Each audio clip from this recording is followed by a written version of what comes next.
সালে 2002 সালে নাম নি শুনে সেখানে উনি খুব চিন্তা করতো। চিন্তা তো হয়ে এবার শরীরটা অসুস্থ হয়ে গেছে, হাসপাতালে নিয়ে গেছি। সেখানে নিয়ে আবার ফের ছুটি করে বাড়ি এনে আবার ফের হেয়ারিং করে ফের ওই হাসপাতালে নিয়ে গেছি। নিয়ে ভর্তি হয়নি, নিয়ে আর ইমার্জেন্সি ঘরে ঢুকে সবে ডাক্তাররা দেখছে, সেই সময় মারা গেছে। এই মানুষটা হসপিটাল থেকে অক্সিজেন চালিত অবস্থায় আজকের হেয়ারিংয়ের নোটিশ নিয়ে এখানে এসছে ডকুমেন্ট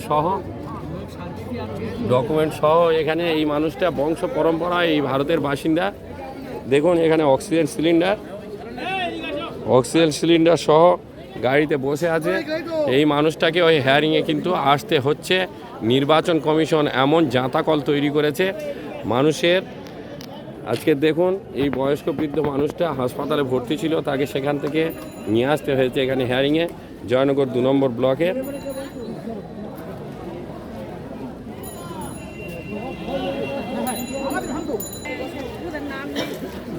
আমাদের নাম নিয়ে নাম কেটে গিয়েছে, কিভাবে কারা কেটে দিয়েছে, এই সমস্ত জিনিস সবসময় নিয়ে আমাদের সাথে কথা বলতো।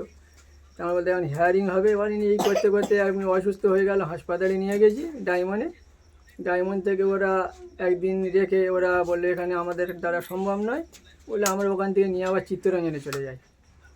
চিত্তরঞ্জন থেকে ওখানে এবার ওই অবস্থায় চিকিৎসা হচ্ছে। এবার এদিকে হিয়ারিংয়ের নোটিশ ডেট পড়েছে, ডেটে আসতে হবে। কাগজপাতি জোগাড় করার জন্য ওনাকে কয়েকদিন আগে নিয়ে আসা হয়েছে। উনি না হলে তো অনেক ডকুমেন্টস আছে, তৈরি করা যাবে না। তো সেইভাবে ওরা আমরা ছুটি নিতে চেয়েছি, ওরা ছুটি দিতে চায়নি। বলছি এই পেশেন্ট কোনোভাবে এখান থেকে ছাড়া যাবে না। আমরা বারবার রিকোয়েস্ট করে যে এই পরিস্থিতি না নিয়ে গেলে হবে না। ওনারা বললো ঠিক আছে নিয়ে যাবে, এটাও না দাবি সই দিয়ে নিয়ে যেতে হবে। আমরা ওখান থেকে না দাবি সই দিয়ে নিয়ে এসেছি। এসে এখানে কাগজপাতি রেডি করে আবার নিয়ে যাব, কিন্তু এদিকে হেয়ারিংয়ের ডেট সামনে পড়ে আছে।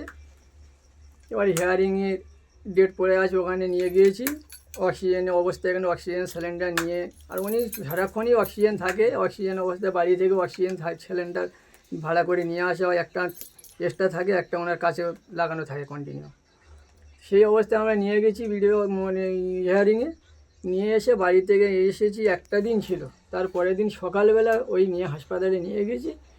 নিয়ে যেতে উনি মারা গেছে।